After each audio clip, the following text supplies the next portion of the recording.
गौ माता ने बताया कि कौन से पाप इंसान को गरीबी की ओर ले जाते हैं।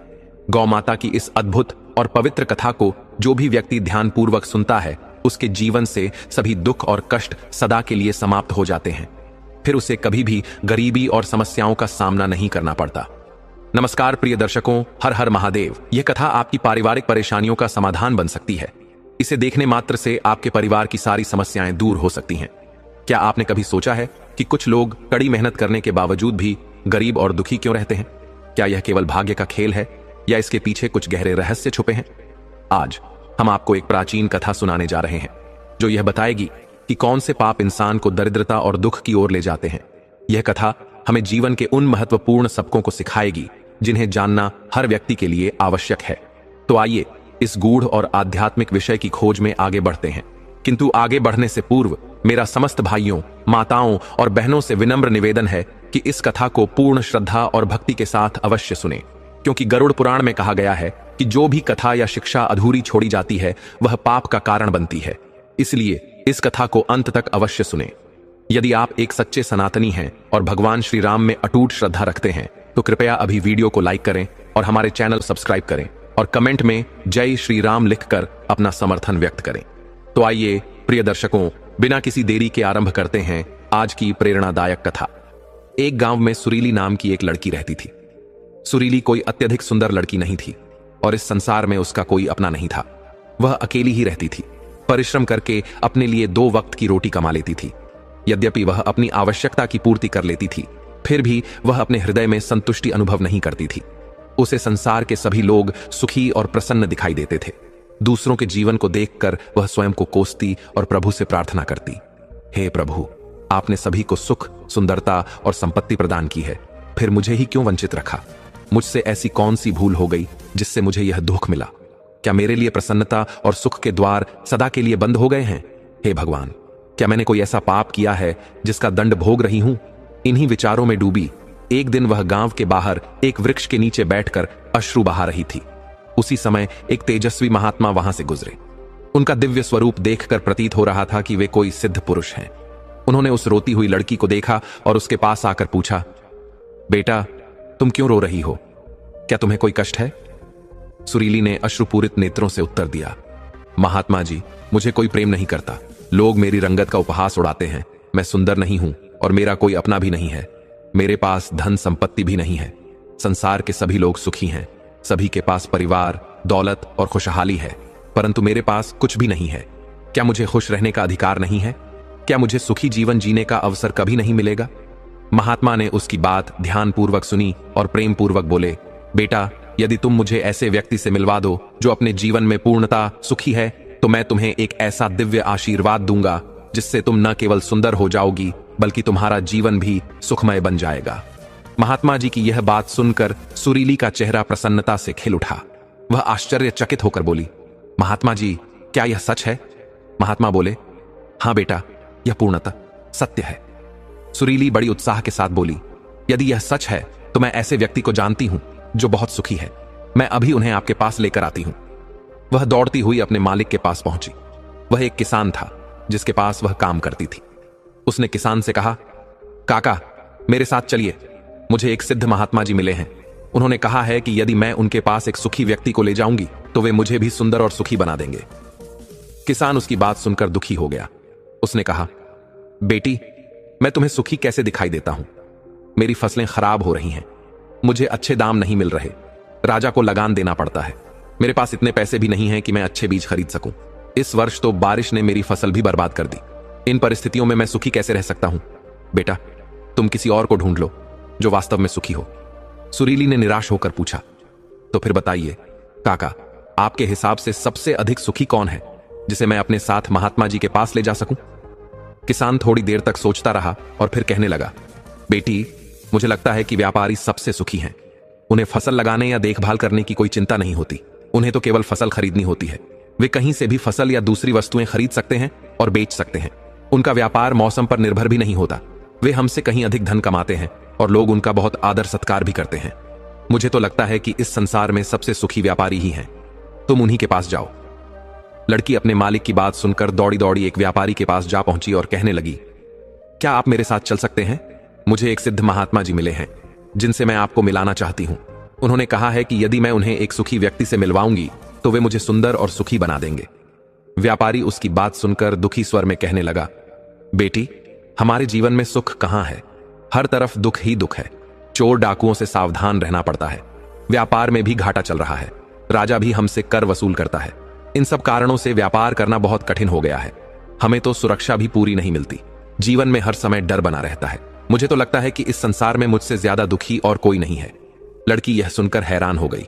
उसने कहा, आपके पास तो सब कुछ है, इतना धन है, जमीन जायदाद है, बड़ा घर है, खाने पीने की कोई कमी नहीं है, फिर भी आप दुखी कैसे हो सकते हैं? यह तो बहुत ही अजीब बात है। मुझे तो लगता था कि आप सबसे सुखी हैं। खैर, कोई बात नहीं, आप मुझे ऐसा आदमी बता दीजिए जो आपके अनुसार सबसे ज्यादा सुखी हो, ताकि मैं उसे महात्मा जी के पास ले जा सकूं। व्यापारी कुछ देर सोचने के बाद बोला, मुझे तो लगता है कि राजा के अधिकारी सबसे ज्यादा सुखी हैं। उनका संबंध सीधे राजा से होता है। उनके पास अधिकार और धन दोनों होते हैं। वे चोर डाकुओं से बिल्कुल नहीं डरते। वे तो हमसे कर भी वसूल करते हैं और हमें उनके सम्मान में झुकना पड़ता है। सारे लोग उनका बहुत सत्कार करते हैं। मुझे तो लगता है कि उनके जीवन में कोई दुख नहीं होगा। वे ही सबसे ज्यादा सुखी हैं। काश मैं भी राजा का अधिकारी होता तो मेरा जीवन भी सुखमय होता। सुरीली ने पूछा, क्या आप किसी अधिकारी को जानते हैं? क्या आप मुझे उनसे मिलवा सकते हैं? मैं उन्हें अपने साथ ले जाऊंगी। यदि वे सबसे सुखी हुए तो महात्मा जी मुझे ऐसा वरदान देंगे जिससे मैं भी सुंदर और सुखी हो जाऊंगी। व्यापारी को सुरीली पर दया आ गई। उसने उसे एक राज अधिकारी से मिलवा दिया जिसे वह जानता था। सुरीली अधिकारी से मिली और कहने लगी, क्या आप मेरे साथ चल सकते हैं? मुझे एक सिद्ध महात्मा जी मिले हैं। सुरीली ने सारी बात अधिकारी को बताई। राज अधिकारी उसकी बातें सुनकर बोला, तुम्हें किसने कहा कि मैं सबसे ज्यादा सुखी हूं? मेरे जैसा दुखी व्यक्ति तो इस पूरी दुनिया में कोई नहीं होगा। तुम्हें तो यह भी नहीं पता कि हमारे ऊपर कितनी जिम्मेदारियां और दबाव होते हैं। हम दिन रात चिंता में घिरे रहते हैं। राजा के हर आदेश को पूरा करवाना पड़ता है और वे आदेश इतनी आसानी से पूरे भी नहीं होते। उन आदेशों को पूरा करने के लिए हमें कई मुश्किलों का सामना करना पड़ता है। यहां तक कि राजा कभी भी कोई भी आदेश जारी कर देते हैं और हमें उस आदेश को लागू करना पड़ता है। जनता का गुस्सा और बाकी सारी मुश्किलें, ये सब कुछ हमें ही झेलने पड़ते हैं। और तुम सोचती हो कि मैं सुखी हूं? कभी भी नहीं। अगर वे महात्मा जी तुम्हें सुखी कर दें तो तुम मुझे भी उनसे मिलवा देना। मैं भी सुखी होना चाहता हूं। मैं भी अपना जीवन खुशी खुशी बिताना चाहता हूं। वह लड़की हैरान होकर राज अधिकारी से कहने लगी, जहां तक मैं सोचती थी आप इस दुनिया में सबसे सुखी हैं, परंतु आप भी सुखी नहीं हैं। आपको क्या लगता है कि इस दुनिया में कोई ऐसा इंसान है जो सबसे ज्यादा सुखी हो? लड़की की बातें सुनकर वह राज अधिकारी कहने लगा, हां, मुझे लगता है कि इस पूरे राज्य में केवल एक ही आदमी सुखी है और वह है इस राज्य का राजा। मुझे तो सिर्फ वही सुखी लगते हैं क्योंकि उन्हें किसी की सुननी नहीं पड़ती। वे अपनी मर्जी के मालिक हैं और हम सब पर आदेश चलाते हैं। सभी लोग उनके सामने झुकते हैं। उनके पास न तो धन की कमी है और न ही जमीन जायदाद की। बस यूं समझो, सारी धरती को उन्होंने जीत लिया है। वे सबके मालिक हैं। वे सबसे ऊंचे हैं और वही सुखी इंसान हैं। काश मैं भी किसी राजा के घर पैदा हुआ होता तो मैं भी सबसे सुखी होता। उस राज अधिकारी की यह बातें सुनकर वह लड़की अधिकारी से कहने लगी, क्या आप मुझ पर एक कृपा कर सकते हैं? आप मुझे एक बार राजा से मिलवा सकते हैं? आपकी बहुत ही मेहरबानी होगी। मैं सिर्फ एक बार राजा से मिलना चाहती हूं। उस लड़की के चेहरे को देखकर अधिकारी को उस पर दया आ गई। वह कहने लगा, चलो ठीक है, मैं आज राज दरबार में ही जा रहा हूं। तुम भी मेरे साथ चलो। वहां पर तुम्हें राजा से जो भी पूछना हो वह पूछ लेना। इतना कहकर राज अधिकारी उस लड़की को अपने साथ राज दरबार में ले गया। राज दरबार में पहुंचकर राज अधिकारी ने राजा के सामने उस लड़की की विनती रखी। राजा उस लड़की की बात सुनने के लिए तैयार हो गया और फिर सुरीली को राज दरबार में बुलाया गया। राजा सुरीली से कहने लगा, बेटी, तुम बिना किसी डर के मुझे अपनी बात बता सकती हो। तुम्हें क्या कहना है और मुझसे क्या पूछना चाहती हो? वह लड़की थोड़ा घबराते हुए और डरते डरते बोली, महाराज, मैं एक सुखी आदमी की तलाश में हूं। मुझे एक महात्मा जी मिले हैं और उन्होंने मुझे कहा है कि यदि मैं उनके पास एक ऐसे आदमी को लेकर जाऊं जो इस दुनिया में सबसे सुखी है तो वे मुझे एक ऐसी चीज देंगे जिससे मैं भी सुखी और सुंदर बन जाऊंगी। काफी लोगों से मिलने के बाद मुझे यह पता चला है कि आप ही इस दुनिया में सबसे ज्यादा सुखी आदमी हैं। तो क्या आप मेरे साथ उन महात्मा जी को मिलने चलेंगे? आपका मुझ पर बहुत ही उपकार होगा। राजा ने उस लड़की की बात बड़े ध्यान से सुनी, फिर जोर से ठहाका लगाकर हंसने लगा और बोला, अच्छा, तो जैसा सबको लगता है तुम्हें भी यही लगता है कि मैं इस दुनिया का सबसे ज्यादा सुखी आदमी हूं। परंतु यदि कोई मुझसे पूछे कि इस दुनिया का सबसे दुखी आदमी कौन है, तो मैं कहूंगा कि वह मैं हूं। बेटा, मेरे पास न तो नींद है न आराम है। मैं ठीक ढंग से सो भी नहीं सकता। मेरी सुरक्षा में लगे अंगरक्षक हमेशा मेरे आसपास रहते हैं। उनके बिना मैं कहीं जा भी नहीं सकता। जैसे ही कोई आवाज आती है, मेरी नींद टूट जाती है। हमेशा एक डर बना रहता है, क्योंकि मेरे दुश्मन मेरे ही घर में हैं। मुझे यह भी नहीं मालूम कि कौन कहां मुझ पर वार कर सकता है। यहां पर राज दरबार में बैठे हुए सभी लोगों के बीच मुझे यह नहीं पता कि कौन मेरा मित्र है और कौन मेरा शत्रु। यहां पर बैठा हुआ हर आदमी मेरे ही दरबार का है, परंतु मुझे हर किसी पर शक करना पड़ता है। हर सांस मुझे भारी लगती है। इतने बड़े राज्य की जिम्मेदारी निभाना कोई आसान बात नहीं है। तुम्हें लगता होगा कि राजा के पास सभी ऐशो आराम, धन और दौलत है, इसलिए राजा तो हमेशा खुश और सुखी रहता होगा। पर मैं तुम्हें बता दूं कि यह सब चीजें सुख नहीं देती। राजा की बातें सुनकर लड़की कहने लगी, मुझे माफ करिएगा महाराज, अगर धन दौलत, ऐशो आराम ये सब सुख नहीं दे सकते, तो सुंदरता तो सुख दे ही सकती है, क्योंकि सुंदर लोगों को सभी लोग प्यार करते हैं, उन्हें हर कोई इज्जत देता है। राजा ने मुस्कुराकर जवाब दिया, बेटा, अक्सर मैंने देखा है कि जो लोग चेहरे से सुंदर होते हैं वे दिल के साफ नहीं होते। उनके दिल सुंदर नहीं होते। वे लोग तो सिर्फ एक मुखौटा लगाए घूमते हैं। वे दूसरों को यह दिखाते हैं कि वे कितने सुंदर हैं, परंतु समय सबकी सुंदरता छीन लेता है। चेहरे की सुंदरता समय के साथ समाप्त हो जाती है। असली सुंदरता तो मनुष्य के मन में होती है। जो मन से सुंदर है वह हमेशा सुंदर रहता है। तब लड़की कहने लगी, महाराज, आप ही बताइए कि आपके अनुसार इस संसार में सबसे ज्यादा सुखी और सुंदर कौन है? राजा हंसते हुए कहने लगा, मेरे अनुसार तो वह गरीब आदमी सबसे सुखी है, जो 2 वक्त की रोटी कमा लेता है, जिसे कोई चिंता नहीं, कोई बंधन नहीं, जो कहीं भी घूम सकता है, जिसे कुछ भी लुट जाने का डर नहीं, जिसे रात को नींद अच्छी आती है, उसी को मैं सबसे ज्यादा सुखी समझता हूं। और मैंने तुम्हें देखा है, तुम ही सबसे ज्यादा सुखी हो। तुम्हारे पास नींद है, अच्छा दिल है, चारों तरफ खुली हुई राहें हैं, तुम अपनी मर्जी से कहीं भी आ जा सकती हो। तुम्हारे पास कोई डर नहीं, कोई साजिश नहीं, कोई चिंता नहीं, सिर्फ जीवन है, खुला जीवन। मेरे अनुसार तो तुम ही सबसे ज्यादा सुखी हो। राजा की ये बातें सुनकर लड़की एक बार सोच में पड़ गई। फिर उसे इस बात का एहसास हो गया कि सचमुच वही सबसे ज्यादा सुखी है। अब वह जो भी थी, जैसी भी थी, उसे अपने आप पर गर्व होने लगा। सारा दिन इधर उधर भटकने के बाद अब मानसिक तौर पर वह शांत हो चुकी थी। वह वापस लौटकर उन महात्मा जी के पास आई और कहने लगी, महात्मा जी, जब मैं यहां से गई थी तो मुझे लग रहा था कि मैं ही सबसे ज्यादा दुखी हूं और मैं ही सबसे ज्यादा बदसूरत हूं। पर जैसे जैसे मैं लोगों से मिलती गई, मुझे इस बात का एहसास हो गया कि इस दुनिया में सबसे ज्यादा सुखी इंसान तो मैं ही हूं। हां, यह बात अलग है कि मैं आपके पास किसी भी सुखी आदमी को नहीं ला सकी, क्योंकि मुझे लगता था कि मेरे अलावा सभी लोग सुखी हैं। परंतु अब बात बिल्कुल उल्टी हो गई है। मुझे छोड़कर यहां पर सभी दुखी हैं। हर किसी को कोई ना कोई डर है। किसी चीज को खो देने का डर है, कुछ न पाने का डर है, अपना जीवन खुलकर न जी पाने का डर है। इस हिसाब से मैं सबसे ज्यादा सुखी हूं। मैं खुशी से झूम सकती हूं, गा सकती हूं, जहां मेरा मन हो वहां जा सकती हूं। 2 वक्त की रोटी कमाने के लिए मेरे पास हाथ पैर हैं। मुझे किसी बात की कोई चिंता नहीं है। मेरे पास कुछ भी ऐसा नहीं है जिसे खो देने का डर हो। ये सारी बातें सुनकर महात्मा जी कहने लगे, आखिरकार तुम्हें वह सुख और सुंदरता मिल ही गई। आज से तुम सुखी और सुंदर हो। यह कहकर महात्मा जी वहां से चले गए। सुरीली भी अब यह जान चुकी थी कि वह सबसे सुंदर और सुखी है। अब उसे किसी बात का कोई दुख नहीं था। वह कभी भी अपने आप पर अफसोस नहीं करती थी, बल्कि वह अपने आप में खुश रहने लगी। उसके मन में यह गर्व था कि वह जो भी है बिल्कुल ठीक है। दोस्तों, कई बार हमें भी यही लगता है कि हमारे पास कुछ भी नहीं है, बल्कि दूसरों के पास सब कुछ है। उनका जीवन बहुत ही सुखी है, परंतु असल में यह सिर्फ हमारे देखने का नजरिया है। असली सुख तो हमारे अंदर ही है, और वह है संतोष। अगर हम अपने आप से संतुष्ट हैं तो कोई भी दुख हमें डरा नहीं सकता। पर हमारी सबसे बड़ी तकलीफ यही है कि हम अपने आप को नहीं, बल्कि दूसरों को अपने आप से बड़ा देखते हैं। दूसरों को खुश देखकर हमारे अंदर ईर्ष्या पैदा हो जाती है और हमें लगता है कि हमें छोड़कर सभी लोग खुश हैं। हमें इस बात की तकलीफ होती है कि दूसरों के पास इतना सब कैसे है और क्यों है, और हमारे पास नहीं है। यह सिर्फ हमारी सोच है। जैसा कि राजा ने कहा था कि असल सुख कहीं और नहीं, बल्कि हमारे अंदर ही है। हमारे पास जो भी है, अगर हम उसमें संतुष्ट रहें तो कोई भी दुख हमें परेशान नहीं कर सकता।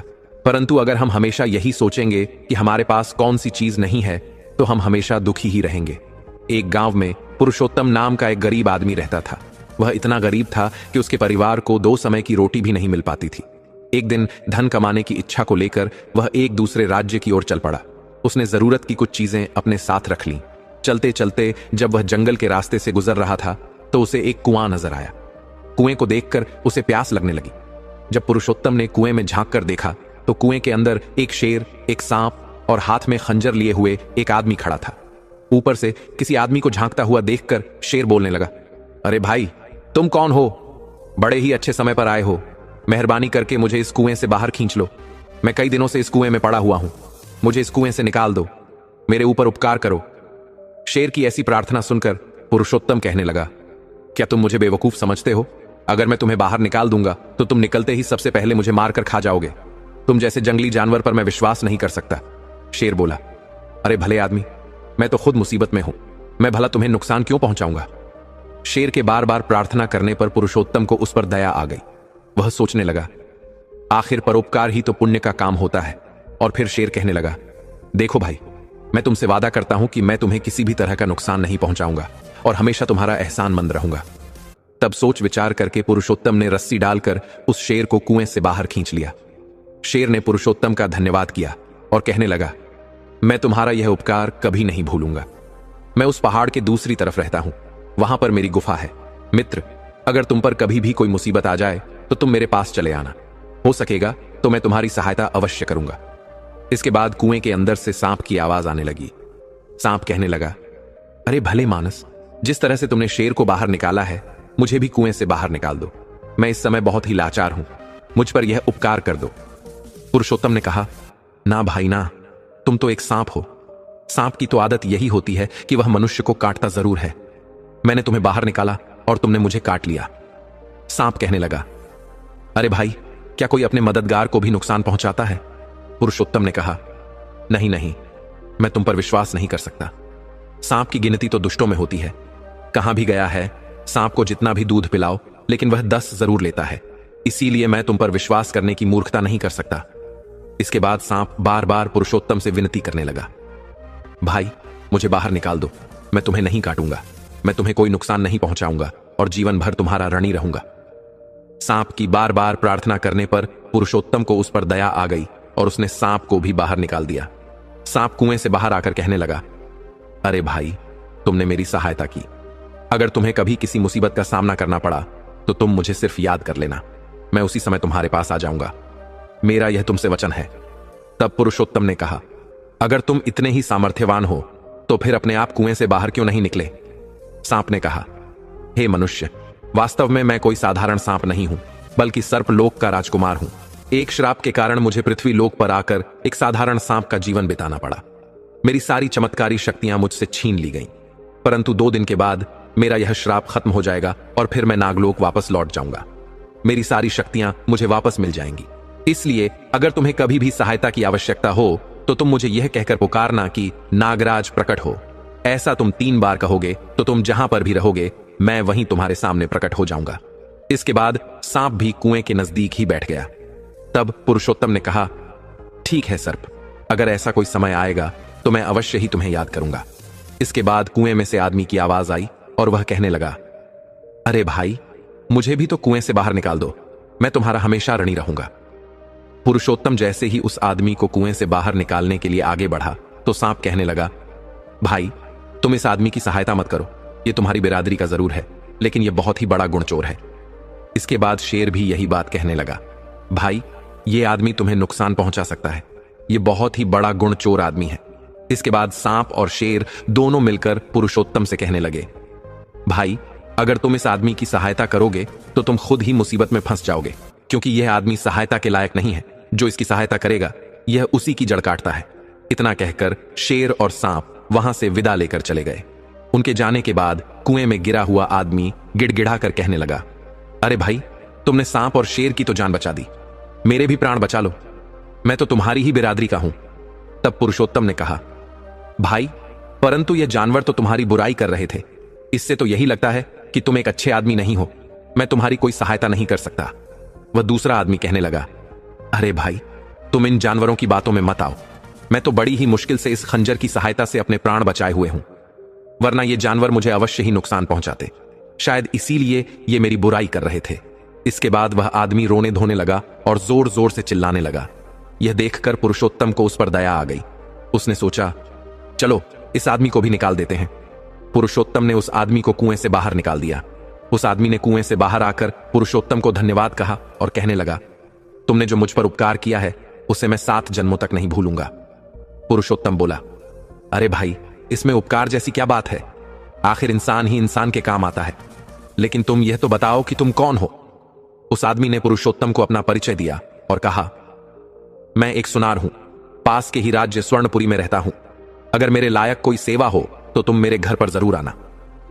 अपना नाम और पता बताकर वह सुनार वहां से चला गया। इसके बाद पुरुषोत्तम ने भी कुएं से पानी पिया और अपनी राह पर चल पड़ा। काफी देर तक चलने के बाद वह एक बड़े नगर में पहुंचा, जहां पर पहुंचकर उसने सबसे पहले नौकरी की तलाश की। वह एक सेठ की दुकान पर गया और उनसे कहने लगा, सेठ जी, क्या मेरे लायक कोई काम है आपके पास? सेठ ने कहा, नहीं भाई, अभी तो यहां पर कोई जगह खाली नहीं है। इस तरह से पुरुषोत्तम वहां पर कई दुकानों पर घूमा, परंतु उसे कोई भी काम न मिला। आखिरकार बेचारा गरीब पुरुषोत्तम निराश होकर वहां से लौट आया। इसके बाद खूब भाग दौड़ करने के बाद भी तकदीर ने उसका साथ नहीं दिया। अब पुरुषोत्तम सोचने लगा, मैं अपनी पत्नी और बच्चों के सामने क्या मुंह लेकर जाऊंगा? मुझ जैसे बदनसीब को तो आत्महत्या ही कर लेनी चाहिए। इस तरह से हताश होकर गरीब पुरुषोत्तम आत्महत्या करने के बारे में सोचने लगा। लेकिन तभी उसके मन में सांप और शेर की बात याद आई। उन लोगों ने बुरे समय में उसकी सहायता करने का वचन दिया था। तो वह सोचने लगा, क्यों ना उन तीनों को एक बार आजमा कर देख लिया जाए, शायद वे लोग मेरी कुछ सहायता कर सकें। तब आत्महत्या का विचार छोड़कर पुरुषोत्तम सबसे पहले नगर के पार जाकर पहाड़ पार करते हुए उस जंगल में जा पहुंचा जहां पर शेर की गुफा थी। पुरुषोत्तम जब शेर की गुफा के पास पहुंचा तो शेर उसे देखकर बहुत ही खुश हुआ और वह अपनी गुफा से बाहर आकर कहने लगा, आओ मित्र, तुम्हें देखकर मुझे बहुत ही खुशी हुई। बोलो, मैं तुम्हारी क्या सहायता कर सकता हूं? पुरुषोत्तम ने कहा, शेर भाई, बात असल में यह है कि मैं एक बहुत ही गरीब आदमी हूं। न तो मेरे पास धन है और न ही कोई रोजगार। अगर मेरे घर के लिए धन की कुछ व्यवस्था हो जाए तो मैं अपने घर लौट जाऊंगा, वरना आत्महत्या करने के अलावा मेरे पास कोई दूसरा रास्ता नहीं है। शेर कहने लगा, मित्र, तुम इतना निराश मत हो, तुम यहीं पर ठहरो, मैं अभी आता हूं। इतना कहकर शेर अपनी गुफा के अंदर चला गया, जबकि पुरुषोत्तम गुफा के बाहर ही बैठा रहा। जब शेर गुफा से बाहर निकला तो उसके मुंह में एक सोने का रत्न जड़ित हार था। वह हार उसने पुरुषोत्तम के सामने रख दिया और कहने लगा, लो मित्र, इस हार को बेचकर तुम्हारी सारी परेशानी दूर हो जाएगी, क्योंकि इस रत्न जड़ित हार की कीमत इतनी है कि तुम अब गरीब नहीं रहोगे। उस हार को देखकर पुरुषोत्तम की आंखों में चमक आ गई। उसने वह हार उठाया और अपनी पोटली में बांध लिया। वह शेर से कहने लगा, मित्र, तुमने सचमुच आज मेरी सहायता की है और मेरा जीवन बचाया है। और इस तरह से शेर का धन्यवाद करने के बाद पुरुषोत्तम ने वहां से विदा ली। वह अपने घर की तरफ लौट चला। अपने घर की तरफ लौटते समय पुरुषोत्तम का मन अब खुशी से फूला नहीं समा रहा था। आखिरकार उसकी यात्रा सफल हुई थी। पुरुषोत्तम ने सोचा, इस हार को अच्छे दामों में बेचकर घर लौट जाऊंगा। मुझे वापस घर पर आया देखकर मेरी पत्नी और बच्चे बहुत ही खुश होंगे। इस हार की बिक्री से खूब सारा धन मिलेगा और अब हम सुख के दिन बिता सकेंगे। इस तरह से सोचता हुआ पुरुषोत्तम चला जा रहा था। तभी उसके मन में दूसरा विचार आया कि यह हार बेचूं तो बेचूं कहां। अचानक पुरुषोत्तम को उस सुनार की याद आ गई जिसे उसने कुएं से बाहर निकाला था। सोचने लगा, मैंने उसकी जान बचाई थी, इस मामले में वह मेरी सहायता जरूर करेगा। पुरुषोत्तम ने सुनार की सहायता लेने का निश्चय किया और स्वर्णपुरी राज्य की तरफ चल पड़ा। वहां पहुंचकर वह सीधा सुनार के घर पहुंचा। सुनार ने जब पुरुषोत्तम को अपने घर पर आया हुआ देखा तो उसका दिल खुश हो गया। वह कहने लगा, कहो मित्र, आज कैसे आना हुआ? पुरुषोत्तम ने जवाब दिया, मित्र, मैं तुम्हारे पास एक बहुत ही जरूरी काम से आया हूं। हाँ मित्र, कहो, मैं किस प्रकार से तुम्हारी सहायता कर सकता हूं? अरे भाई, मेरे पास एक हार है और मैं चाहता हूं कि तुम अच्छे दामों पर इस हार को बिकवा दो। इतना कहकर पुरुषोत्तम ने वह हार निकालकर सुनार को दिखाया। हार को देखते ही सुनार सोचने लगा, यह इतना कीमती हार भला इस गरीब पुरुषोत्तम के पास कहां से आया? यह तो राजकुमार का हार है और राजकुमार शिकार पर जाने के बाद आज तक वापस नहीं लौटा, और यह हार तो मैंने ही राजकुमार को बनाकर दिया था। अब सुनार सोचने लगा कि राजा ने तो इस बात की घोषणा कर रखी है कि जो भी उसके पुत्र का पता लगाएगा उसे ढेर सारा इनाम दिया जाएगा। सुनार के मन में राजा द्वारा घोषित किए हुए इनाम का लालच जाग गया। सुनार पुरुषोत्तम से अपनापन जताते हुए कहने लगा, मित्र, मैं तुम्हारी सहायता अवश्य करूंगा, लेकिन इस हार के बारे में मुझे किसी अच्छे जौहरी से सलाह लेनी होगी ताकि मैं तुम्हें इस हार के अच्छे पैसे दिलवा सकूं। इतना कहकर सुनार ने वह हार अपने पास रख लिया और बाहर जाने की तैयारी करने लगा। सुनार ने पुरुषोत्तम से कहा, मित्र, तुम कुछ देर के लिए यहीं पर ठहरो, मैं जौहरी से मिलकर आता हूं। और फिर वह अपनी पत्नी से कहने लगा, भाग्यवान, यह मेरा मित्र है, इसे तुम भोजन करवाओ और उसके आराम की व्यवस्था करो, जरा मैं बाहर होकर आता हूं। इतना कहकर सुनार अपने घर से चला गया और वह सीधा राजा के दरबार में जा पहुंचा। राजा को प्रणाम करते हुए सुनार कहने लगा, महाराज, मैं आपके पास एक बहुत ही विशेष काम से आया हूं। तब सुनार ने वह हार राजा को सौंपते हुए कहा, महाराज, यह वही हार है जिसे राजकुमार के लिए मैंने स्वयं अपने हाथों से बनाया था। एक आदमी इसे बेचने के लिए मेरे पास आया है, मैं उस आदमी को अपने घर पर बिठाकर आया हूं। हार को देखते ही राजा ने हार को पहचान लिया और कहने लगा, जरूर उसी आदमी ने मेरे बेटे को मारा होगा, वह मेरे बेटे का कातिल है। राजा क्रोध में आग बबूला हो गया और कहने लगा, कौन है वह शैतान जिसने मेरे बेटे की हत्या की है और मेरे बेटे का यह हार चुरा लिया? तब सुनार कहने लगा, राजन, वह एक गरीब आदमी पुरुषोत्तम है, वह अभी इसी समय मेरे घर पर बैठा हुआ है। राजा ने गुस्से में पागल होते हुए अपने सेनापति को आदेश दिया कि वह सुनार के घर जाकर उस आदमी को तुरंत पकड़कर लेकर आए। सेनापति उसी समय सैनिकों को अपने साथ लेकर पुरुषोत्तम को पकड़कर ले आया। उसे राजा के दरबार में पेश किया गया। तब राजा ने आदेश दिया, यह गरीब आदमी राजकुमार का कातिल है, इसे तुरंत कारागार में डाल दिया जाए। राजा के सिपाहियों ने पुरुषोत्तम को ले जाकर कारागार में डाल दिया। जब सैनिक जाने लगे तब पुरुषोत्तम ने कहा, मुझे राजकुमार का कातिल क्यों ठहराया गया है? मैं तो बिल्कुल निर्दोष हूं। सिपाही कहने लगा, अगर तुमने राजकुमार की हत्या नहीं की तो फिर राजकुमार का यह हार तुम्हारे पास कैसे आ गया? और जिस सुनार को तुम यह हार बेचना चाहते थे, उसी सुनार ने यह हार राजकुमार के लिए बनाया था और उसने ही आकर यहां पर यह सूचना दी थी, इसीलिए तुम पकड़ में आ गए। अब तुम बच नहीं सकते, कुछ ही दिनों के बाद राजा तुम्हें फांसी दे देंगे। इतना कहकर सैनिक वहां से चले गए। सैनिकों के जाने के बाद पुरुषोत्तम सोचने लगा, इस सुनार ने तो मुझे बहुत बड़ी मुश्किल में डाल दिया, अब मैं क्या करूं? इस राज्य में तो मेरा कोई मददगार भी नहीं है, हे प्रभु, मेरी रक्षा करो। अब पुरुषोत्तम सोचने लगा, अगर मुझे फांसी हो गई तो मेरी पत्नी और मेरे बच्चों का क्या होगा? तभी अचानक पुरुषोत्तम को उस सांप का वचन याद आया जिसे उसने कुएं से निकाला था। अगले ही पल पुरुषोत्तम ने हाथ जोड़कर 3 बार सांप को बुलाया और कहने लगा, सर्पराज, मेरी सहायता कीजिए। आपने मुझे वचन दिया था कि मुश्किल के समय में आप मेरी सहायता करेंगे। 3 बार पुकारने पर नागराज पुरुषोत्तम के सामने प्रकट हो गया और कहने लगा, मित्र, तुमने मुझे कैसे याद किया? पुरुषोत्तम ने बताया, मित्र, मैं एक बहुत ही बड़ी मुसीबत में फंस गया हूं। राजा ने मुझे जबरदस्ती कारागार में डलवा दिया है, एक ऐसे अपराध की सजा सुना दी है जो मैंने किया ही नहीं। सांप ने कहा, ऐसा कैसे हो सकता है भाई? तब पुरुषोत्तम ने शेर के द्वारा उसे हार देने और राजा के द्वारा उसे गिरफ्तार करने का सारा किस्सा कह सुनाया और बड़े ही करुण स्वर में कहने लगा, मित्र, अब तुम ही मुझे बचा सकते हो। तुमने मुझे वचन दिया था कि मुसीबत के समय तुम मेरे काम आओगे, अब तो मेरी जान पर बनाई है। सर्प कहने लगा, मित्र, मैंने तो तुम्हें पहले ही कहा था कि वह आदमी 1 नंबर का गुण चोर है, उस आदमी की सहायता मत करना, वह तुम्हारे लिए मुसीबत बन सकता है। और फिर सांप पुरुषोत्तम से कहने लगा, मित्र, अब मेरी बात को ध्यान से सुनो और हमेशा इन बातों को अपने जीवन में याद रखना। जो आदमी धन का लालची हो उस पर कभी विश्वास मत करना, जो तुम्हारा पूर्व का बैरी हो उस पर भी कभी यकीन नहीं किया जा सकता, और जो अनेक स्त्रियों और पुरुषों में मन लगाने वाला हो, चाहे वह स्त्री हो या पुरुष, वह तुम्हें धोखा अवश्य देगा। इन 3 तरह के लोगों से कभी भी दोस्ती नहीं करनी चाहिए, क्योंकि चाहे कितनी भी गहरी दोस्ती हो, यह 3 तरह के लोग तुम्हें धोखा अवश्य देंगे। इन पर कभी भी आंख बंद करके विश्वास नहीं करना चाहिए। अब तुमने मुझे सहायता के लिए बुलाया है तो मैं तुम्हारी सहायता अवश्य करूंगा। और वह कहने लगा, मैंने एक उपाय सोच लिया है, मैं चुपके से रानी के कमरे में जाकर उसे डस लूंगा, लेकिन मैं उसमें इस तरह से विष डालूंगा कि मेरे विष के प्रभाव से वह बेहोश हो जाएगी। फिर चाहे कोई कितना भी प्रयास कर ले, वह होश में नहीं आएगी, और उसे होश में लाने का काम सिर्फ तुम ही कर सकोगे।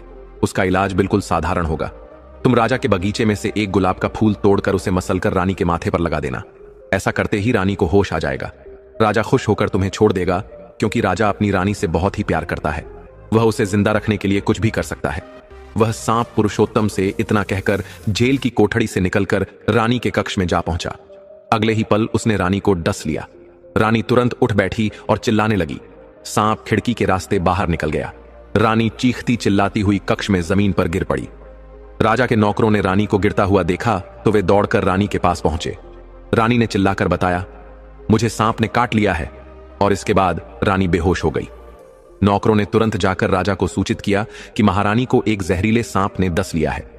जब यह खबर राजा को मिली तो उसने तुरंत अपने सेवकों को बुलाकर राजवैद्य को अपने पास बुलाया और कहने लगा, वैद्य जी, मेरी पत्नी को बचा लीजिए, इसे किसी जहरीले सांप ने डस लिया है। यदि महारानी को कुछ हो गया तो मैं भी जीवित नहीं रहूंगा। तब वैद्यराज ने कई तरह की औषधियां बनाई और महारानी को दी, लेकिन उपचार का कोई लाभ नहीं हो रहा था। तब वैद्य ने कहा, महाराज, महारानी जी का इलाज अब मुझसे संभव नहीं है, क्योंकि रानी जी को जिस सांप ने काटा है वह बहुत ही जहरीला है। मेरी कोई भी औषधि अब काम नहीं कर रही। और फिर राजवैद्य ने राजा को दिलासा देते हुए कहा, लेकिन आप निराश मत होइए, अभी वक्त है। आप किसी दूसरे वैद्य या हकीम को बुलाकर लाइए, शायद उनके पास कोई ऐसी औषधि हो जिससे रानी ठीक हो जाए।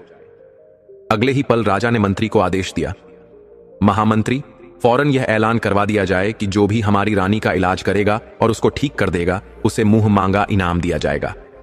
इसके बाद मंत्री ने तुरंत पूरे राज्य में घोषणा करवा दी। आदेश का ऐलान होते ही कई वैद्य और हकीम राजमहल में पहुंच गए। महारानी को तरह तरह की औषधियां दी जाने लगीं, लेकिन इतने उपचार के बाद भी महारानी की बेहोशी वैसे की वैसे ही बनी रही। और फिर एक एक करके सारे वैद्य वापस लौट गए। सब तरह की औषधियां देकर भी सब हार चुके थे। अब तो भगवान ही महारानी को बचा सकते थे। सभी वैद्य और हकीमों का ऐसा निराशापूर्ण उत्तर सुनकर राजा का दिल टूट गया। वह मन ही मन में घबराने लगा और कहने लगा, हे भगवान, महारानी ये कैसी मुसीबत में फंस गई। उधर जेल की कोठड़ी में बंद पुरुषोत्तम ने जब राजा के ऐलान के बारे में सुना तो उसने पहरेदार से कहा, मुझे रानी के पास ले चलो, मैं रानी को ठीक कर सकता हूं। पहरेदार कहने लगा, अरे भाई, अच्छे अच्छे वैद्य और हकीम उन्हें ठीक नहीं कर सके तो तुम एक हत्यारे होकर उन्हें कैसे ठीक करोगे। पुरुषोत्तम ने उससे विनती की, अगर आप मुझे एक बार महाराज के पास ले चलिए तो मैं सच कहता हूं, मैं रानी जी को बचा लूंगा। तब पहरेदार ने यह खबर राजा के पास पहुंचवाई। राजा ने तुरंत पुरुषोत्तम को अपने पास बुलाया और राजा ने उससे कहा, जल्दी से तुम मेरी रानी का जहर उतार दो। अगर तुम ऐसा नहीं कर पाए तो मैं अभी के अभी तुम्हारा सिर कटवा दूंगा। पुरुषोत्तम कहने लगा, ठीक है महाराज, मुझे मंजूर है। पुरुषोत्तम के विश्वास दिलाने पर पुरुषोत्तम को रानी के पास ले जाया गया। पुरुषोत्तम ने कहा, महाराज, सबसे पहले मैं आपके शाही बगीचे में जाना चाहता हूं। शाही बगीचे में जाकर पुरुषोत्तम ने वहां से एक गुलाब का फूल तोड़ा और महल में वापस आकर उस फूल को मसल मसल कर रानी के माथे पर लगा दिया। अगले ही पल महारानी बिस्तर से उठ खड़ी हुई और महारानी के बदन का नीलापन चला गया।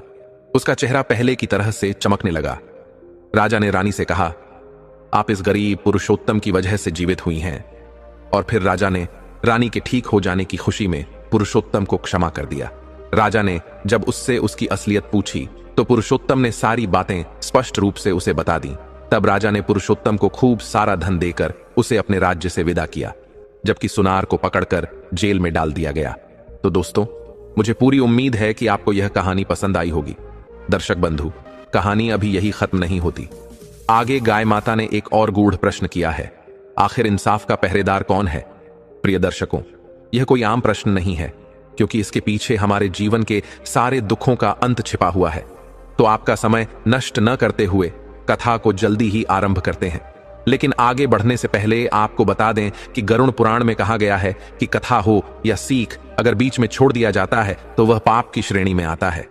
तो आपसे निवेदन है कि वीडियो को अंत तक पूरा देखें, और अगर आप एक सनातनी हैं तो वीडियो को लाइक करके चैनल को सब्सक्राइब जरूर कर लें। तो चलिए कथा शुरू करते हैं। सूर्यगढ़ के प्रतापी राजा वीरसेन एक चक्रवर्ती सम्राट थे। उनके शासन के अधीन कई छोटे छोटे राज्य भी आते थे। अपनी अपार शक्ति और विशाल सेना के बल पर उन्होंने अनेक राजाओं को अपनी अधीनता स्वीकार करने के लिए विवश कर दिया था। परंतु इस विशाल साम्राज्य और अपार वैभव ने राजा वीरसेन के हृदय में अहंकार और विलासिता को जन्म दे दिया था। उनके जीवन का अधिकांश समय या तो नए राज्यों पर आक्रमण की योजना बनाने में बीतता या फिर सुंदर अप्सराओं के नृत्य और मदिरा सेवन में। उनके विशाल साम्राज्य की रक्षा और विस्तार के लिए अनेक वीर योद्धा उनके साथ थे। उनमें सबसे पराक्रमी और निष्ठावान योद्धा थे सेनापति सोनभद्र। यह उन्हीं की तलवार की पवित्र चमक और अद्वितीय पराक्रम का फल था कि राजा वीरसेन एक चक्रवर्ती सम्राट बन सके। सेनापति सोनभद्र ने सम्राट के लिए कई युद्धों में विजय पताका फहराई, जिससे प्रसन्न होकर सम्राट ने उन्हें एक छोटी सी रियासत टीकमगढ़ प्रदान की। आज सेनापति सोनभद्र के महल में आनंदोत्सव का वातावरण था, क्योंकि उनका विवाह संपन्न होने जा रहा था। महल में चारों ओर हर्षोल्लास की ध्वनि गूंज रही थी, परंतु इसी उत्सव में एक हृदय ऐसा भी था जो पीड़ा में डूबा हुआ था, और वह थी सुलोचना। सुलोचना महल की एक दासी की पुत्री थी, किंतु उसके हृदय में सेनापति सोनभद्र के प्रति अनंत प्रेम उमड़ता था। यह प्रेम निराधार नहीं था। सुलोचना और सोनभद्र ने बाल्यकाल में साथ खेलते, हंसते, गाते और भोजन करते समय बिताया था। इन मधुर स्मृतियों के सहारे सुलोचना ने किशोरावस्था में ही अपने हृदय में विवाह के स्वप्न सजा लिए थे, परंतु विधि के विधान ने उसे यह सुख न दिया। एक दासी की पुत्री होने के कारण सुलोचना का विवाह सेनापति से संभव न था। सेनापति ने अपने माता पिता की आज्ञा का पालन करते हुए एक राजकन्या से विवाह करने का निर्णय लिया। आज जब सेनापति के विवाह की धूमधाम थी, तब सुलोचना का मन एकाकीपन और पीड़ा की ज्वाला में जल रहा था।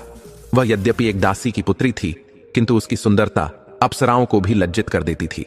नृत्य और संगीत में उसकी दक्षता देवताओं को भी मोहित कर सकती थी। इधर सेनापति विवाह के पवित्र बंधन में बंध रहे थे, और उधर सुलोचना का मन वेदना की अग्नि में तप रहा था। सम्राट वीर सैन को भी इस शुभ विवाह का आमंत्रण दिया गया था, किंतु उनका अहंकार और विलासिता उन्हें राजधानी सूर्यगढ़ से बाहर ले जाने को तैयार न हुए। विवाह के पश्चात सेनापति सोनभद्र अपनी नवविवाहित पत्नी को लेकर राजधानी पहुंचे और सम्राट के दर्शन किए। सम्राट ने उनके सम्मान में शाही भोज का आयोजन किया। अगले ही दिन सेनापति अपनी पत्नी के साथ टीकमगढ़ लौट आए। सब कुछ शांति से चल रहा था, किंतु सुलोचना के हृदय में असंतोष और वेदना का ज्वालामुखी फूटने को तैयार था। अब उसका प्रेम नफरत में परिवर्तित हो चुका था। वह सोचने लगी, कैसे भुला दिया सेनापति ने हमारे बचपन का स्नेह। मैं तो दिन रात उन्हीं का नाम जपती रही, पर उन्होंने तो किसी और से विवाह कर लिया। अब सुलोचना के मन में प्रतिशोध की अग्नि धधकने लगी थी। उसी रात वह बिना किसी को बताए चुपचाप टीकमगढ़ महल छोड़कर निकल पड़ी। प्रातःकाल सुलोचना की माता ने जब अपनी पुत्री को महल में नहीं पाया, तो उन्होंने यह बात सेनापति सोनभद्र को बताई। यह सुनकर सेनापति अति चिंतित और व्याकुल हो उठा। उधर सुलोचना टीकमगढ़ से निकलकर एक घने वन में जा पहुंची। वहां उसे एक तपस्वी की पवित्र कुटिया दिखाई दी। कुटिया में प्रवेश करने पर उसने देखा कि वहां एक ऋषि और उनकी धर्मपत्नी निवास करते हैं। सुलोचना ने उन तपस्वियों से प्रार्थना की, हे महात्मन, कृपया मुझे कुछ समय के लिए अपनी कुटिया में आश्रय प्रदान करें। ऋषि और उनकी पत्नी ने करुणा भाव से उसकी प्रार्थना स्वीकार कर ली। अब सुलोचना उस पवित्र कुटिया में रहने लगी और सेवा भाव से आर्षि दंपति के कार्यों में हाथ बंटाने लगी। वह जंगल से लकड़ियां इकट्ठा करती, जल का प्रबंध करती और आर्षि की पूजा अर्चना में सहायता करती, परंतु उसके मन में प्रतिशोध की ज्वाला निरंतर जल रही थी और वह मन ही मन बदले की योजना बनाती रहती थी। समय का चक्र चलता रहा और 1 वर्ष पंख लगाकर बीत गया। इस बीच टीकमगढ़ महल में सुलोचना की माता अपनी पुत्री की कोई सूचना न मिलने पर अत्यंत दुखी रहती और अपने भाग्य को कोसती। 1 वर्ष बीत जाने के बाद सुलोचना ने अपनी योजना को पूरी तरह तैयार कर लिया। अब समय आ गया था उस योजना को क्रियान्वित करने का। एक दिन सुलोचना ने आर्षि दंपति से विनम्रता पूर्वक विदा ली और कहा कि वह अब अपने घर लौट रही है। आर्षि और उनकी पत्नी ने उसे आशीर्वाद के साथ विदा किया, किंतु सुलोचना टीकमगढ़ नहीं लौटी। उधर राजधानी सूर्यगढ़ में सम्राट वीरसेन पहले की ही भांति अपने अहंकार और विलासिता में लिप्त था। वह मदिरा और अप्सराओं के मोह में डूबा हुआ था। तभी एक दासी ने आकर सूचना दी, महामहिम, एक युवती आपसे भेंट करना चाहती है। सम्राट ने आदेश दिया, उसे तुरंत हमारे समक्ष लाया जाए। जब वह युवती सम्राट के सम्मुख उपस्थित हुई, तो उसकी अनुपम सुंदरता देखकर सम्राट मोहित हो गया। वह युवती और कोई नहीं बल्कि दासी पुत्री सुलोचना थी। सुलोचना की दिव्य आभा और मनोहर नृत्य ने विलासी सम्राट वीरसेन के मन को वशीभूत कर लिया। अब वह सुलोचना के प्रेम में बंध चुका था। सुलोचना सूर्यगढ़ महल में रहने लगी और अपनी कला व रूप से सम्राट का मन बहलाने लगी। सम्राट का हृदय अब पूरी तरह सुलोचना के प्रेम पाश में बंध चुका था। एक दिन मदिरा के प्रभाव में उसने सुलोचना से कहा, हे सुलोचना, मैं तुम्हारा इस हद तक दीवाना हो चुका हूं कि मैं तुम्हें अपनी रानी बनाना चाहता हूं। मेरे महल में तुम ही मेरी महारानी बनोगी। यह सुनकर सुलोचना ने देखा कि सम्राट अब उसके पूर्ण वश में आ चुका है। उसने प्रस्ताव रखा, हे सम्राट, यदि आप मुझे अपना बनाना चाहते हैं तो मुझे सोनभद्र का शीश भेंट कर दीजिए, तब मैं आपकी दासी बनकर रहूंगी। सम्राट, जो पहले ही उसकी सुंदरता का दीवाना था, तुरंत तैयार हो गया और बोला, मेरे लिए सोनभद्र जैसे कई योद्धा हैं, परंतु तुम्हारे जैसी परम सुंदरी इस पृथ्वी पर दूसरी नहीं है। सम्राट ने सुलोचना के लिए एक भव्य महल की व्यवस्था की और 3 दिन बाद अपनी विशाल सेना के साथ टीकमगढ़ की ओर कूच किया। टीकमगढ़ महल को चारों ओर से घेर लिया गया और सेनापति सोनभद्र को संदेश भेजा गया कि वह बिना विरोध आत्मसमर्पण कर दे। यदि उसने आत्मसमर्पण नहीं किया तो टीकमगढ़ में रक्त की नदियां बह जाएंगी। सेनापति यह सुनकर हैरान रह गया। वह जानता था कि सम्राट के विशाल सैन्य बल के सामने खड़े होना असंभव है। अपने नगर और परिवार की रक्षा के लिए उसने आत्मसमर्पण का निर्णय लिया। उसकी पत्नी ने उसे समझाने का प्रयास किया, किंतु सोनभद्र ने कहा, यदि मेरे समर्पण से सबकी रक्षा होती है तो यही उचित है। 2 दिन की व्यथा के बाद सेनापति ने समर्पण कर दिया। उसे गिरफ्तार कर कारागार में डाल दिया गया, किंतु वह अभी तक इस भयंकर षड्यंत्र से अनजान था जो उसके विरुद्ध रचा गया था। अगले ही दिन सम्राट ने यह संदेश सुलोचना तक भिजवा दिया कि कल प्रातः सोनभद्र का सिर उसके चरणों में प्रस्तुत कर दिया जाएगा। यह सुनकर सुलोचना ने संतोष की सांस ली। उसके मन की प्यास बुझने को थी। उसने सोचा, जिसने उसे तुच्छ समझकर उसका प्रेम अस्वीकार किया, अब वह उसी के सिर को ठोकर मारेगी। सोनभद्र ने उसे एक साधारण स्त्री समझ लिया, किंतु यह नहीं सोचा कि एक स्त्री अपने अपमान का प्रतिशोध लेकर टीकमगढ़ का विनाश भी कर सकती है। सुलोचना की हंसी में बदले की भावना छुपी हुई थी। तभी उसके मन में विचार आया कि मरने से पहले क्यों न एक बार सोनभद्र को देख लिया जाए। उसकी दुर्दशा देखकर मन को संतोष मिलेगा। वह सहायता के लिए गिड़गिड़ाएगा और मैं गर्व से अपना सिर ऊंचा रखूंगी। इतने में सम्राट उसके कक्ष में आया। सुलोचना के मन की इच्छा पूरी हुई, जैसे प्यासे के पास कुआं आ गया हो। सम्राट ने सुलोचना की सुंदरता को निहारा और प्रसन्न होकर बोला, कहो, कैसी तबीयत है? सुलोचना ने विनम्रता से उत्तर दिया, आपकी कृपा से मैं कुशल हूं। सम्राट बोला, तुम्हारी इच्छा शीघ्र ही पूरी होगी। सुलोचना ने विनम्र भाव से कहा, मैं आपकी कृतज्ञ हूं, परंतु एक विनती है, आशा है आप स्वीकार करेंगे। सम्राट ने सुलोचना की ओर देखकर कहा, कहो, क्या आज्ञा है? सुलोचना बोली, मैं सोनभद्र से एक बार भेंट करना चाहती हूं। कल उसे मृत्युदंड दिया जाए, उससे पहले मैं उससे मिलना चाहती हूं। सम्राट ने मन में विचार किया कि सुलोचना अब पूरी तरह उसके वश में है और यह सोनभद्र का अपमान करना चाहती है। इसमें कोई हर्ज नहीं। उसने कहा, तुम्हारी बात स्वीकार है। सम्राट ने एक शाही अंगूठी सुलोचना को दी और कहा, यह अंगूठी पहरेदार को दिखाकर सोनभद्र से मिल लेना। सम्राट खुशी खुशी वहां से चला गया। सुलोचना ने कारागार जाने की तैयारी की। वह अपने रूप और सौंदर्य के अहंकार में झूम रही थी। उसके मन में विचार आया कि सोनभद्र उसे देखकर पछतावे में डूब जाएगा, परंतु अगले ही क्षण उसने सोचा कि वह सोनभद्र के घावों पर नमक छिड़कने जा रही है, इसलिए उसे अपनी सुंदरता नहीं दिखाएगी। उसने अपना चेहरा एक कपड़े से ढक लिया और पालकी में बैठ गई। रात्रि का समय था। सुलोचना की पालकी कारागार के द्वार पर आकर रुकी। उसने कोतवाल को आवाज दी। सिपाही बोले, हम अभी बुलाते हैं। सुलोचना बोली, उसकी आवश्यकता नहीं, मैं सोनभद्र से मिलना चाहती हूं। सिपाहियों ने उत्तर दिया, यह हमारे अधिकार से बाहर है। सुलोचना ने कठोर स्वर में कहा, आज्ञा का पालन करो। यह देखो, शाही अंगूठी। सुलोचना का नाम राजधानी में प्रसिद्ध था। उसकी सुंदरता और सम्राट पर उसके प्रभाव के चर्चे हर घर में थे। सिपाहियों ने जब उसका नाम और शाही अंगूठी देखी तो वे भयभीत हो गए। कांपते हुए बोले, जो आज्ञा। उन्होंने कारागार का द्वार खोल दिया और सिर झुकाकर खड़े हो गए। सुलोचना भीतर प्रविष्ट हुई। सिपाही दीपक लेकर उसे सोनभद्र की कोठरी तक ले गया। जैसे ही दरवाजा बंद हुआ, सुलोचना के पैर कांपने लगे। उसने देखा, सोनभद्र भूमि पर बैठा अपनी मृत्यु की प्रतीक्षा कर रहा था। यह दृश्य देखकर सुलोचना के हृदय पर चोट सी लगी। उसने सोचा, यह कुल का दीपक अपने कुल पर बलिदान होने जा रहा है और मैं एक पापिनी इसके प्राण लेने आई हूं। उसके मन में विचार आया, यह वीर स्वर्ग का द्वार पाएगा और मैं जीवित रहकर भी अधर्म के मार्ग पर चलूंगी। उसकी आत्मा कांप उठी। वह सोचने लगी, जिसे वह दिन रात स्मरण करती रही, जिसे वह अपने प्राणों से भी अधिक प्रेम करती रही, उसी को मरवाने चली है। अगले ही दिन सम्राट ने यह संदेश सुलोचना तक भिजवा दिया कि कल प्रातः सोनभद्र का सिर उसके चरणों में प्रस्तुत कर दिया जाएगा। यह सुनकर सुलोचना ने संतोष की सांस ली। उसके मन की प्यास बुझने को थी। उसने सोचा, जिसने उसे तुच्छ समझकर उसका प्रेम अस्वीकार किया, अब वह उसी के सिर को ठोकर मारेगी। सोनभद्र ने उसे एक साधारण स्त्री समझ लिया, किंतु यह नहीं सोचा कि एक स्त्री अपने अपमान का प्रतिशोध लेकर टीकमगढ़ का विनाश भी कर सकती है। सुलोचना की हंसी में बदले की भावना छुपी हुई थी। तभी उसके मन में विचार आया कि मरने से पहले क्यों ना एक बार सोनभद्र को देख लिया जाए। उसकी दुर्दशा देखकर मन को संतोष मिलेगा। वह सहायता के लिए गिड़गिड़ाएगा और मैं गर्व से अपना सिर ऊंचा रखूंगी। इतने में सम्राट उसके कक्ष में आया। सुलोचना के मन की इच्छा पूरी हुई, जैसे प्यासे के पास कुआं आ गया हो। सम्राट ने सुलोचना की सुंदरता को निहारा और प्रसन्न होकर बोला, कहो, कैसी तबीयत है? सुलोचना ने विनम्रता से उत्तर दिया, आपकी कृपा से मैं कुशल हूं। सम्राट बोला, तुम्हारी इच्छा शीघ्र ही पूरी होगी। सुलोचना ने विनम्र भाव से कहा, मैं आपकी कृतज्ञ हूं, परंतु एक विनती है, आशा है आप स्वीकार करेंगे। सम्राट ने सुलोचना की ओर देखकर कहा, कहो, क्या आज्ञा है? सुलोचना बोली, मैं सोनभद्र से एक बार भेंट करना चाहती हूं। कल उसे मृत्यु दंड दिया जाए, उससे पहले मैं उससे मिलना चाहती हूं। सम्राट ने मन में विचार किया कि सुलोचना अब पूरी तरह उसके वश में है और यह सोनभद्र का अपमान करना चाहती है। इसमें कोई हर्ज नहीं। उसने कहा, तुम्हारी बात स्वीकार है। सम्राट ने एक शाही अंगूठी सुलोचना को दी और कहा, यह अंगूठी पहरेदार को दिखाकर सोनभद्र से मिल लेना। सम्राट खुशी खुशी वहां से चला गया। सुलोचना ने कारागार जाने की तैयारी की। वह अपने रूप और सौंदर्य के अहंकार में झूम रही थी। उसके मन में विचार आया कि सोनभद्र उसे देखकर पछतावे में डूब जाएगा, परंतु अगले ही क्षण उसने सोचा कि वह सोनभद्र के घावों पर नमक छिड़कने जा रही है, इसलिए उसे अपनी सुंदरता नहीं दिखाएगी।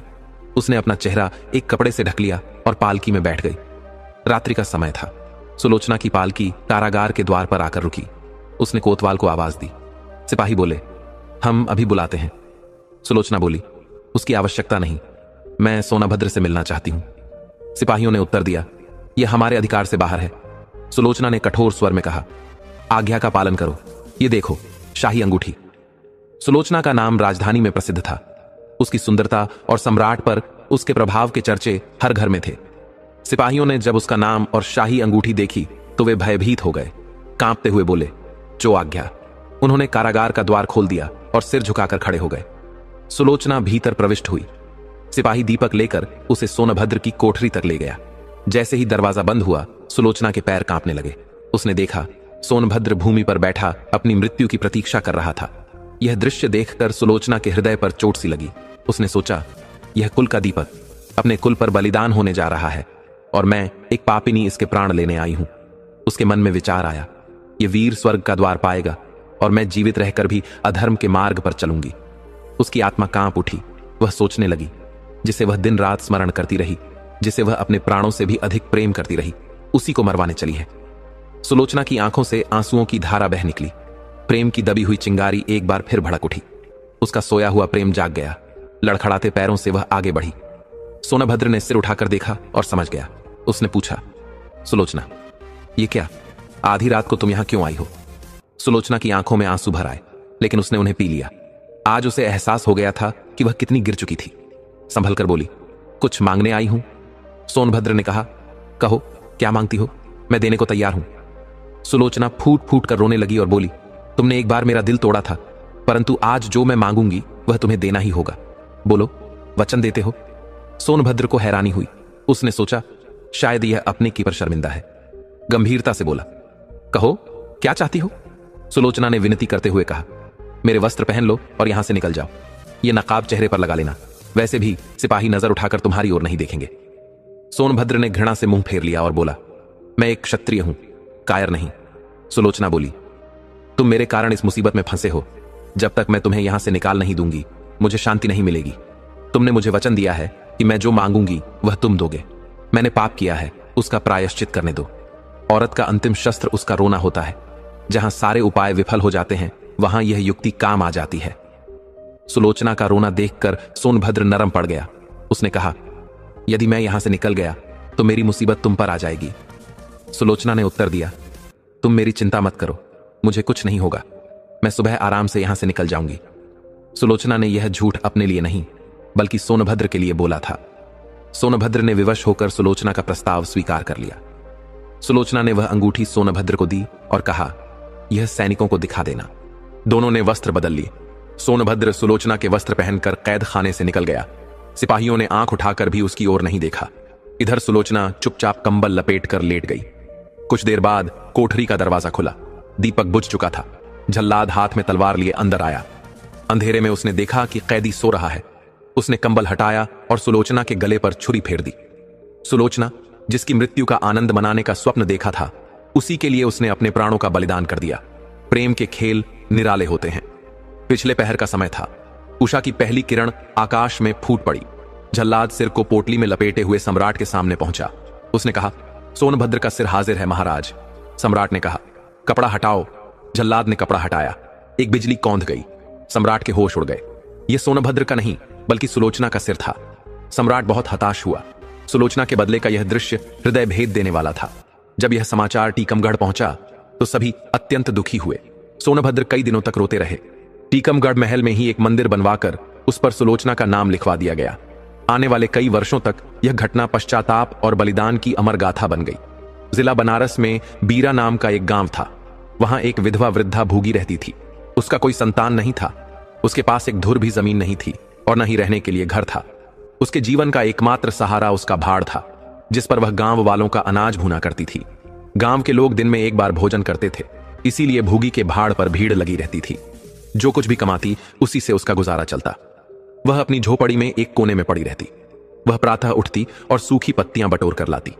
दोपहर बाद उसका भाड़ जलता, लेकिन एकादशी या पूर्णिमा के दिन जब घरों में आग नहीं जलती, तब भूगी को भूखे ही सोना पड़ता। यदि जमींदार उदयभान के घर से अनाज भूनने का आदेश आ जाता तो भूगी को भूखा रहना पड़ता। जमींदार उसके काम के बदले कोई पैसे नहीं देता था। भूगी उसके घर का पानी भी भरती थी। गांव वालों की नजर में यह अन्याय नहीं था।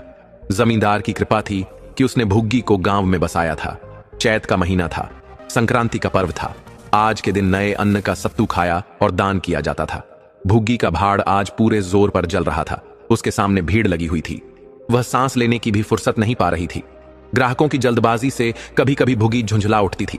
इतने में जमींदार साहब के यहां से 2 बड़े बड़े टोकरे अनाज के आ पहुंचे। जमींदार के आदमियों ने हुक्म दिया, अभी भू दो। भुगी दोनों टोकरे देखकर सहम गई। दोपहर का समय था, लेकिन सूर्य अस्त होने से पहले इतना अनाज भूना असंभव था।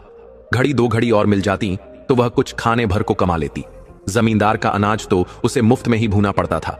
भूगी सोचने लगी कि भाग्य ने उसे चैन की सांस तक नहीं लेने दी। अब पहर रात तक मुफ्त में भाड़ जलाना पड़ेगा। निराश भाव से उसने दोनों टोकरे उठा लिए। जमींदार के आदमी ने डांट कर कहा, देर मत लगाना। अगर देर हुई तो तुम जानती हो, यहीं पर बैठे रहो। जब अनाज भुन जाए तो हमें ले जाने देना। किसी और के दाने छुए तो हाथ काट लेंगे। तीसरे पहर तक सारा अनाज भुना जाना चाहिए। यह ताकीद देकर जमींदार के आदमी चले गए। भुग्गी अनाज भूनने लगी, लेकिन मन भर अनाज भूनना कोई हंसी खेल तो नहीं था। बीच बीच में भाड़ भी झोंकना पड़ता था। तीसरा पहर हो गया और काम अभी आधा भी न हुआ था। बुढ़िया को भय था कि जमींदार के आदमी आते ही होंगे और आते ही गालियां देंगे, मारेंगे। उसने तेजी से हाथ चलाना शुरू किया। रास्ते की ओर ताकती और बालू नाद में छोड़ती जाती, यहां तक कि बालू ठंडी हो जाती। उससे समझ में नहीं आता था कि क्या करे। ना तो भूनना बनता था और ना ही छोड़ना। वह सोचने लगी, यह कैसी विपत्ति आ पड़ी है। जमींदार कौन सा उसे रोटियां देता है, कौन सा उसका आंसू पोंछता है। वह अपना खून जलाती है, तब जाकर दाना मिलता है। लेकिन जमींदार के आदमी हमेशा खोपड़ी पर सवार रहते हैं। यह इसलिए कि उनकी 4 अंगुल धरती पर उसका गुजारा हो रहा है। क्या इतनी सी जमीन का इतना मोल है? ऐसे कितने ही टुकड़े गांव में बिना किसी काम के पड़े हैं। वहां तो केसर नहीं उपजती। फिर मुझी पर क्यों यह 8 पहर धौंस रहती है? यदि कोई सहारा होता तो यह सब सहना न पड़ता। भूगी इन्हीं विचारों में डूबी हुई थी कि जमींदार के आदमी वहां पहुंच गए। कड़क आवाज में बोले, क्यों री, दाने भुन गए क्या? भूगी ने निडर होकर कहा, भून रही हूं, देखते नहीं हो? सारा दिन बीत गया और तुमसे इतना सा अनाज भी ना भुना गया। यह तुम दाना भून रही हो या उसे चौपट कर रही हो? यह तो बिल्कुल सेवड़े हैं। इनका सत कैसे बनेगा? हमारा सत्यानाश कर दिया। देख तो आज जमींदार जी तेरी क्या गति करते हैं। इस घटना का परिणाम यह हुआ कि उसी रात भाड़ को खोद डाला गया। अभागिन बुढ़िया अब बेसहारा हो गई थी। भुग्गी को अब रोटियों का कोई सहारा ना रहा। गांव वालों को भी भाड़ के उजड़ने से बहुत कष्ट हुआ। लोगों ने जाकर जमींदार से कहा कि बुढ़िया को भाड़ जलाने की आज्ञा दे दी जाए, लेकिन जमींदार ने ध्यान नहीं दिया। वह अपना रोब घटाना नहीं चाहता था। बुढ़िया से कुछ शुभ चिंतकों ने अनुरोध किया कि वह किसी दूसरे गांव में क्यों नहीं बस जाती, लेकिन बुढ़िया का हृदय इस प्रस्ताव को स्वीकार न कर सका। उसने अपने 50 वर्ष इसी गांव में बिताए थे। यहाँ के एक एक पेड़ और पत्ते से उसे प्रेम हो गया था। जीवन के सुख दुख इसी गांव में भोगे थे। अब अंतिम समय में वह इसे कैसे छोड़ दे, यह कल्पना आते ही वह दुखी हो जाती। दूसरे गांव के सुख से यहाँ का दुख भी उसे प्यारा था। इसी प्रकार 1 महीना गुजर गया। प्रातःकाल का समय था। जमींदार उदयभान अपने 2-3 आदमियों के साथ लगान वसूल करने जा रहे थे। उन्हें अपने कारिंदों पर विश्वास नहीं था। जब वह बुढ़िया के भाड़ के पास से निकले तो उन्होंने भाड़ की ओर देखा और उनके तन बदन में आग सी लग गई। बुढ़िया अपने भाड़ को फिर से तैयार कर रही थी। बड़ी ही लगन से वह उस पर मिट्टी के लोंदे जमा रही थी। ऐसा प्रतीत हो रहा था जैसे उसने यह काम रात के पिछले पहर से ही आरंभ कर दिया था। वह सूर्य उदय होने से पहले इसे पूरा कर लेना चाहती थी। उसके मन में लेश मात्र भी संदेह न था कि वह जमींदार के विरुद्ध कोई अन्याय कर रही है। उसे काम में मग्न देखकर जमींदार उदयभान ने गरज कर पूछा, किसके आदेश से यह कर रही है? भुग्गी ने हक्का बक्का होकर देखा। सामने जमींदार महोदय खड़े थे। उदयभान ने फिर पूछा, किसके हुक्म से इसे बना रही है? भुग्गी ने कांपते स्वर में कहा, सब लोगों ने कहा कि बना लो, इसलिए बना रही हूं। जमींदार ने क्रोध में कहा, मैं अभी इसे खुद वार डालूंगा। यह कहकर उसने भाड़ को एक ठोकर मारी। गिल्ली मिट्टी सब बिखर गए। दूसरी ठोकर नांद पर चलाई तो बुढ़िया सामने आ गई और ठोकर उसकी कमर पर जा लगी। अब बुढ़िया को क्रोध आया। उसने कमर सहलाते हुए कहा, महाराज, तुम्हें आदमी का डर ना हो तो भगवान का ही डर करो। मुझे इस तरह उजाड़ कर क्या पाओगे? क्या इस 4 उंगली धरती में सोना निकल आएगा? मैं तुम्हारे भले के लिए कहती हूं कि गरीब की हाय मत लो, मेरा रोआ रोआ दुखी मत करो। जमींदार ने गरज कर कहा, अब तो यहां फिर से भाड़ न बनेगा। भूगी बोली, भाड़ न बनाऊंगी तो खाऊंगी क्या? क्या तुम्हारे पेट का ठेका मैंने लिया है? मैं तुम्हारे घर का पानी भी तो भरती हूं। जमींदार बोला, गांव में रहना है तो मेरा काम भी करना पड़ेगा। भूगी ने उत्तर दिया, काम तो तभी करूंगी जब भाड़ बनाऊंगी। जमींदार ने गरज कर कहा, गांव में रहने के नाते अगर मेरा काम नहीं कर सकती तो फिर गांव छोड़कर निकल जा। भूगी बोली, क्यों छोड़कर निकल जाऊं?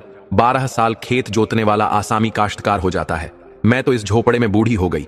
मेरे सास ससुर और उनके बाप दादे इसी झोपड़े में रहे हैं। अब इसे यमराज को छोड़कर और कोई मुझसे छीन नहीं सकता। जमींदार ने क्रोध में कहा, अच्छा तो अब कानून भी सिखाने लगी है?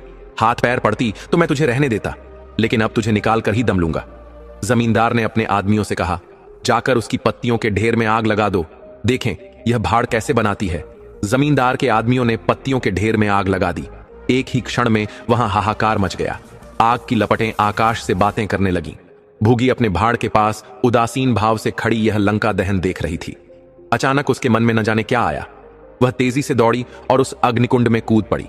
लोग चारों ओर से दौड़े, लेकिन किसी की हिम्मत न पड़ी कि आग में कूदकर उसे बचा सके। क्षण भर में बुढ़िया का सूखा शरीर अग्नि में समाहित हो गया। उसी समय हवा भी तेज चलने लगी। आग की लपटें पूर्व दिशा की ओर दौड़ पड़ी। भाड़ के पास ही किसानों की कई झोपड़ियां थीं, जो आग की ज्वाला का ग्रास बन गईं। आग की लपटें और आगे बढ़ीं। सामने जमींदार उदयभान के खेत थे, उस पर आग झपट पड़ी। अब गांव में हलचल मच गई। आग बुझाने की तैयारियां होने लगीं, लेकिन पानी के छींटों ने आग पर तेल का काम किया। आग की ज्वाला और भड़क उठी। जमींदार की विशाल हवेली को दबोच लिया। देखते ही देखते जमींदार की हवेली अग्निसागर में विलीन हो गई। जलती हुई हवेली से उठने वाली चीख पुकार बुढ़िया की चीख से भी अधिक दर्दनाक थी। एक गरीब और लाचार बुढ़िया का सर्वनाश करके जमींदार ने स्वयं अपने विनाश को आमंत्रित कर लिया था। सारे गांव वाले यह मानने लगे कि गरीब की हाय और बेबस बुढ़िया की बददुआ ने ही जमींदार का सर्वनाश कर दिया। और इस तरह यह कहानी हमें सिखाती है कि अन्याय और अहंकार का अंत निश्चित है। मित्रों, एक घने जंगल के बीच एक महान अर्षि का आश्रम था। उनका नाम था ऋषि वेद व्यास। वे अपने ज्ञान और तपस्या के लिए प्रसिद्ध थे। दूर दूर से लोग उनके पास ज्ञान प्राप्त करने आते थे। एक दिन एक युवक जिसका नाम अर्जुन था, बहुत ही उदास मन से उनके पास पहुंचा। उसकी आंखों में चिंता थी और हृदय में कई प्रश्न। अर्जुन ने ऋषि के चरणों में बैठकर विनम्रता से पूछा, गुरुदेव, मैं देखता हूं कि कुछ लोग बहुत धनवान और सुखी होते हैं, जबकि कुछ लोग जीवन भर मेहनत करने के बावजूद भी गरीब और दुखी रहते हैं। इसका क्या कारण है? ऋषि वेदव्यास मुस्कुराए और बोले, वत्स, इसका कारण केवल भाग्य नहीं है, बल्कि स्वयं मनुष्य के कर्म और कुछ विशेष पाप होते हैं जो उसे दरिद्रता और दुख की ओर ले जाते हैं। अर्जुन उत्सुकता से बोला, कृपया मुझे बताइए गुरुदेव, वे कौन से पाप हैं? ऋषि वेदव्यास ने अपनी आंखें बंद की, कुछ क्षण ध्यान किया और फिर बोले, वत्स, कुछ विशेष पाप हैं जो मनुष्य को गरीब और दुखी बना देते हैं। वे पाप हैं, पहला, आलस्य। जो व्यक्ति मेहनत करने से बचता है वह जीवन में कभी उन्नति नहीं कर सकता। बिना परिश्रम के सफलता नहीं मिलती और यही आलस्य उसे गरीबी की ओर धकेल देता है। दूसरा, अपव्यय। जो व्यक्ति धन का सही उपयोग नहीं करता, उसे व्यर्थ में खर्च करता है, वह धीरे धीरे दरिद्रता की ओर बढ़ता है। धन की रक्षा और उसका सही उपयोग ही संपन्नता का कारण बनता है। तीसरा, अधर्म, धोखा, झूठ, बेईमानी, ये सभी अधर्म के रूप हैं। ऐसा व्यक्ति चाहे कितनी भी संपत्ति अर्जित कर ले, वह अंततः दुख भोगता है और उसकी दौलत भी नष्ट हो जाती है। चौथा, क्रोध और अहंकार। अहंकारी और क्रोधी व्यक्ति न तो अपने मित्र बना पाता है, न ही अपने धन और सम्मान को बचा पाता है। यह पाप उसके पतन का कारण बनते हैं। पांचवा, दान और सेवा का अभाव। जो व्यक्ति अपने धन का एक अंश दान नहीं करता, सेवा नहीं करता, उसका धन टिकता नहीं। सेवा और दान से ही धन पवित्र बनता है और बढ़ता है। अर्जुन ने यह सुनकर अपना सिर झुका लिया। उसने महसूस किया कि उसने भी कई बार इन पापों को किया है। गुरुदेव, मैं समझ गया, मैं इन पापों से बचूंगा और अपने जीवन को सुधारूंगा। आर्षि वेदव्यास ने मुस्कुराकर कहा, वत्स, सच्चा ज्ञान वही है जो जीवन में धारण किया जाए। यदि तुम इन पापों से दूर रहोगे तो सुख और समृद्धि तुम्हारे साथ रहेगी। अर्जुन ने सिर झुकाकर गुरु को प्रणाम किया और संकल्प लिया कि वह सदैव धर्म और सही कर्म के मार्ग पर चलेगा। तो मित्रों, इस कथा से हमें यह सीख मिलती है कि इंसान की गरीबी और दुख का असली कारण उसके अपने कर्म होते हैं। यदि हम आलस्य, अपव्यय, अधर्म, क्रोध और अहंकार से बचें और परिश्रम, सेवा, ईमानदारी और दान को अपनाएं तो हमारा जीवन सुखमय और समृद्ध बन सकता है। जीवन में सफलता उन्हीं को मिलती है जो सही कर्म और धर्म के मार्ग पर चलते हैं। आप भी इस ज्ञान को अपने जीवन में अपनाएं और अपने भविष्य को उज्जवल बनाएं। अगर आपको यह कथा प्रेरणादायक लगी हो तो इस वीडियो को लाइक करें, अपने विचार कमेंट में साझा करें, हमें सपोर्ट करें ताकि हम आपके लिए ऐसी ही और ज्ञानवर्धक कहानियां और प्रेरणादायक बातें लाते रहें। मिलते हैं अगली कथा में, तब तक के लिए धन्यवाद। जय श्री राम।